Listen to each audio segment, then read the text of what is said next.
Hey everybody, welcome to the Geek Vault. It's your boy Dre, and I am actually doing a mini series.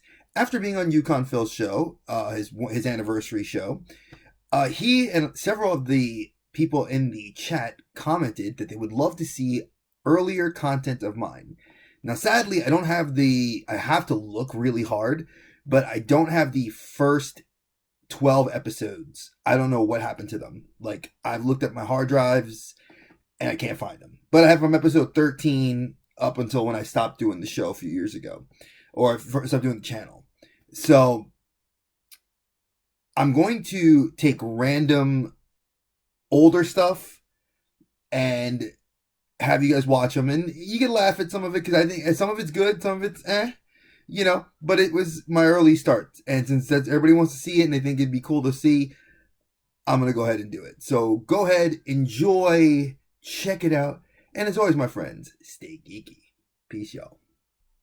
Hey everybody, welcome to the Geek Depot. It's your boy Dre, and today we are going to do a review of the Hasbro's Mighty Morphin Power Rangers Black Ranger. This is the common variant, but we're going to talk about where Hasbro went wrong. What is going on with that? Stay tuned.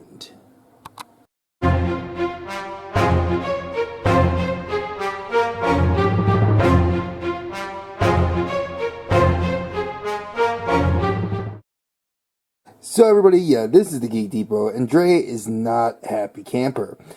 I am a huge fan and have been a lifetime fan of the Mighty Morphin Power Rangers. I watched the American Mighty Morphin Power Rangers up until I was in what do you want to say, college.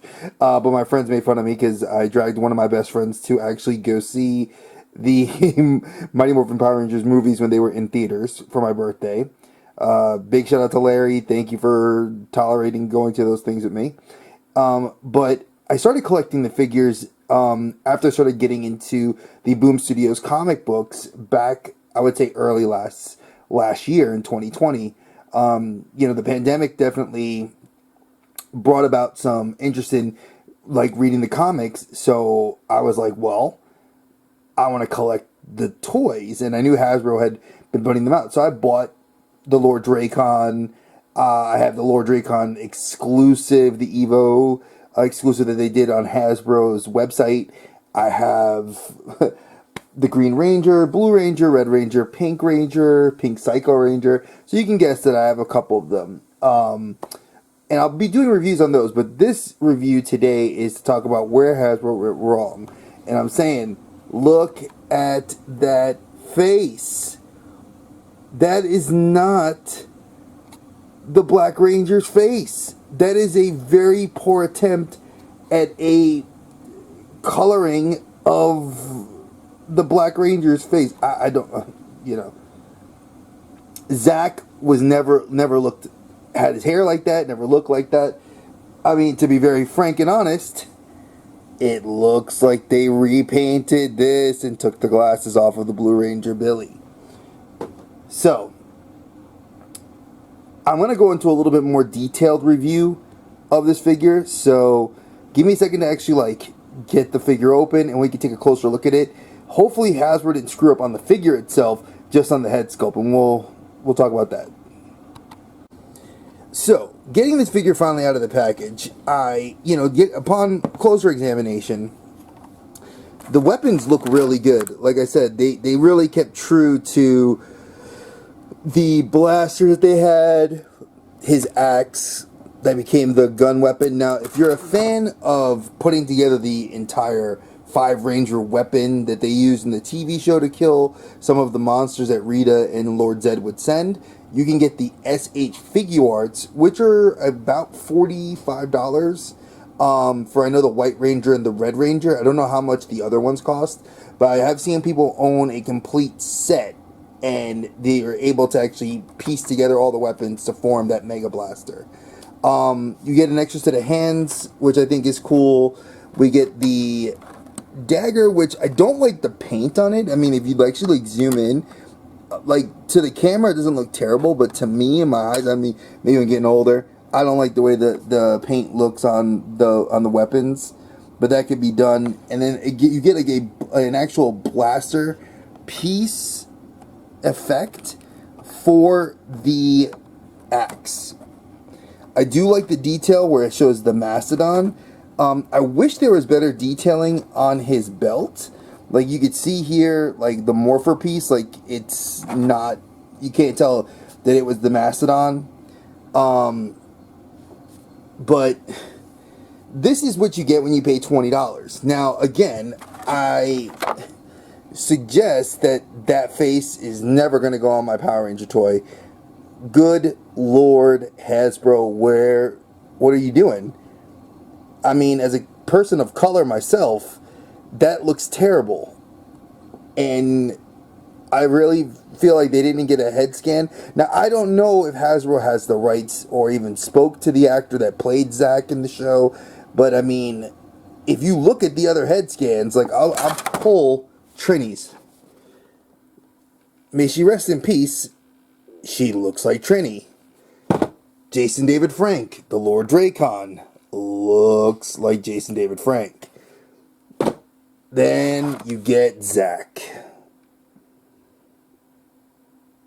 Now, again, if you're looking for the SH Figure Arts, I think it has a little bit more detailing, and I don't want to say a little bit more, like they're actually, Cletus has said it on his channel, the Half Gladiator, Half Geek, that like you basically pay for what you're getting. So like if you want to get a $45 figure, you're going to get something of quality versus a $20 figure. Now I have seen some collectors talk about getting the Batman figures by the DC Multiverse, and those are $20 and they're beautiful. The amount of detailing McFarlane's putting into them, but their articulation's less. So there's a catch-22. Like you can get really highly detailed, but then you get less articulation. Here you get more articulation, but then you get this. I almost want to break it. And I'm a lifelong collector, folks, so I don't like that sort of stuff. And we're going to try to... Here, let's get you guys look at my Power Ranger box for a second.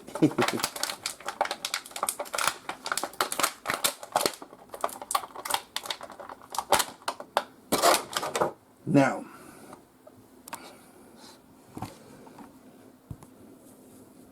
my daughter got me that. My 11-year-old got me this for Christmas 2 years ago. I love it. It's one of my pop moments besides my Batmobile that my wifey got me. So those stay.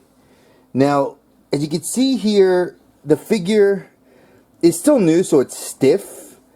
I mean, it's, for one hand, the joints aren't going to be moving, but he does have an ankle pivot, which is not bad.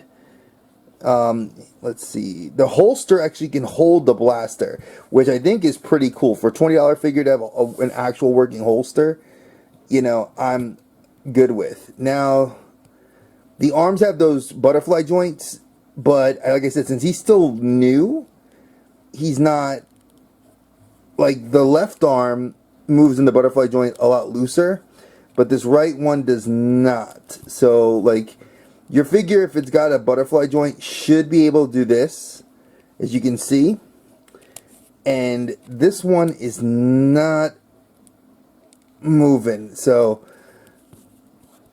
the helmet looks good. I will give it that. They did a good job on the helmet. The coloring on the suit looks good. For $20, I'm not really gonna stress myself. He has the chest right here at the ab crunch and the ankle pivot. Like I said, I just literally took him out the box just now, so he definitely needs some work. I'm gonna rate this figure, for me, out of 5 being it's perfect, 1 being oh my god. The figure definitely sits at about a 3. It definitely needs some work on the paint for the weapons. The holster is what definitely saves it. The joints are still really, really tight, and I know that comes mostly with really new figures that have never been unboxed, but the fact that this one is looser than this one and actually moves. And what really lowers this score almost to a 1 is that busted head sculpt.